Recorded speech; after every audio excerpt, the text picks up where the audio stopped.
So does it pay off to time your gold purchases? I think if you ask people today, they'd probably say that it does.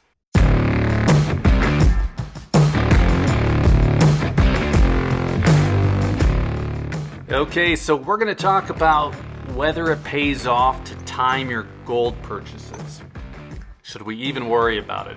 And like most things with precious metals, there are going to be a few different ways to look at it. So I'm going to give you 3 views here. I'm going to give you some opinions, I'm going to give you some facts, and then I'm going to give you the reality.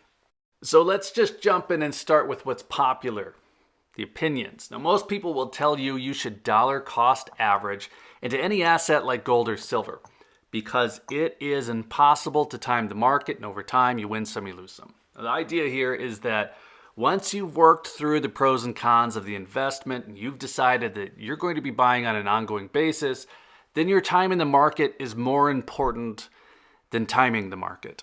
And if you want to take that a little bit further, let's just say it, nobody can actually time the market. And as Warren Buffett once said, the only value of stock forecasters is to make fortune tellers look good. Now, that doesn't mean that technical analysis is useless.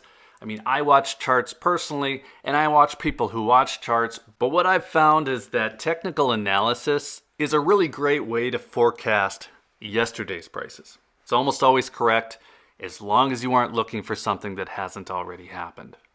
Now, some people will buy at the same time every month. Maybe they line that up with a paycheck. Maybe they line that up with some other significantly convenient time. Maybe they line it up with a superstition or just some pattern that seems logical for whatever reason. Third Friday of the month or a certain moon phase. I don't know. People look for patterns. And if they hit on their patterns once or twice, well, serendipity becomes dogma. And that's all just course correction, though. A baseline dollar cost average plan really is not about timing the market. It's just minor moves within that schedule. Another opinion is that technical analysis matters. TA is forecasting based on charts and trends, and as much as I'd like TA to be able to accurately tell me when to buy, well, history continually proves that it isn't. I'm sure I'm going to get challenged on that statement, but if TA was accurate and it was reliable, then none of us would have to work. We just click the start button on our trading algorithm and then head to the beach. Now, I'm not waving off technical analysis entirely. If you were to blend technical analysis with fundamental analysis, well, I think then you'd be getting somewhere. That means that you're not only looking at charts, you're looking at real-world factors, geopolitical events, economic news, who slapped who at the Oscars, things that a trading algorithm wouldn't be aware of. Now, I'd say that if you blend TA with fundamentals and just really pay attention to what's going on, you can time your gold purchases to save a bit of money. Okay, now we're getting somewhere. Now the question, though, is whether or not your time and attention is really worth it. So this is where the facts come in. In 2021, the average monthly spread between spot price of gold highs and spot price lows was 4.75%. And that means that if you timed the market absolutely perfectly, you would have saved 4.75% over the course of the year. Now, this is assuming that premiums don't sneak up when spot price is low and they let off when spot price is high, but we know that it does. That's how marketers work. But ignoring that, a person who is so tuned into TA, so tuned into the news cycle and fundamentals, and always had cash available to spend, well, they could have saved $1,050 if they bought 1 ounce of gold every month at the perfect time throughout the year in 2021. And that's compared against somebody who purchased gold at the exact worst time each month, an equally impressive feat. So the savant would have spent $21,034 plus premium, and the fool would have spent $22,084 plus premium. So the reality, of course, is that nobody can time the market perfectly. Even if he or she spent 100% of their time, 100% of their waking hours analyzing and timing, they would save a maximum of $1,050 that year on their 12 ounces of gold. So with that in mind, you really have to ask yourself how much your time is worth. And since we're talking about reality here, I should probably say a little bit about what I do personally, or at least admit what I do personally, because even though I can look at the facts and I can look at the popular opinions and recognize which is which, I don't always follow logic when I'm buying. Any non-robot watching right now is probably in a similar place. I mentioned earlier that people look for patterns, or even just tune into anecdotal evidence or coincidences, like buying on the third Friday of the month or some other feeling that's been supported at some point to some degree. Now, I watch for patterns too, but I think that the patterns that I watch for are supported tricks that can save money over time. The trick I'm referring to comes in the form of percentages.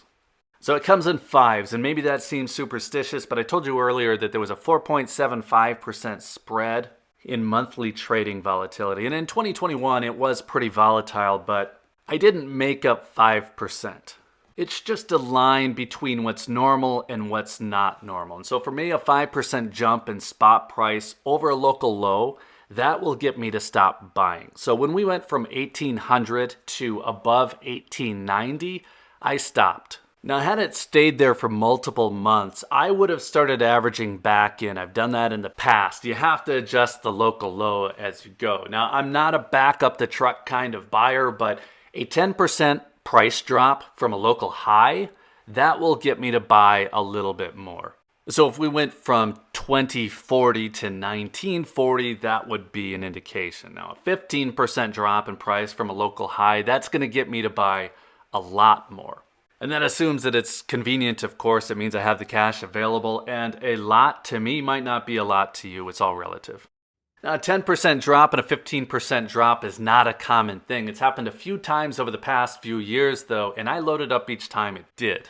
Now, to me, this isn't difficult. Actually, it's about as easy as it gets, since we're only looking at prior prices and basing them off of today's prices. So forecasting doesn't even play in. Now, I've talked about this in the past. Just to give an example, in March of last year, 2021, the price had come down more than 15% from all-time highs in August of 2020. It was like a $200 drop in about 6 months. So I bought 6 ounces more than typical. Actually, I think I bought a little bit more than that, but that was because I also just happened to sell some crypto and I wanted to move that into gold. So those 5, 10, and 15% triggers are really just soft rules I have on top of my typical dollar cost average plan. I do try to pick my waves each month based on spot price activity, but I know that I probably don't save a whole lot of money that way. So don't get too worked up about it. I hit the brakes on a 5% price jump. I buy more at 10 or 15%, and then I just simply don't worry about it if the price drops the day after I buy. So that's it. Pretty simple approach to buying an asset with a fluid price. The rest just comes down to what to buy and how much premium to shoot for. But that is a never-ending story. So let's call it good there. Let us know what you think. How much attention do you give to timing your gold purchases? I think it's an interesting topic, and I'll admit I spend a fair amount of attention on it each month. Maybe I shouldn't. And while you're there in the comments, right above that is a like button. Hit that if you found any of this interesting. You don't have to worry about timing it, by the way. You can just tap it once. Also, make sure you're subscribed if you're into the topic, and hit the notification bell if you would like a heads up anytime new videos are out. Well, that's it. So if you're still here, thank you again for watching. I always appreciate your time. Take care.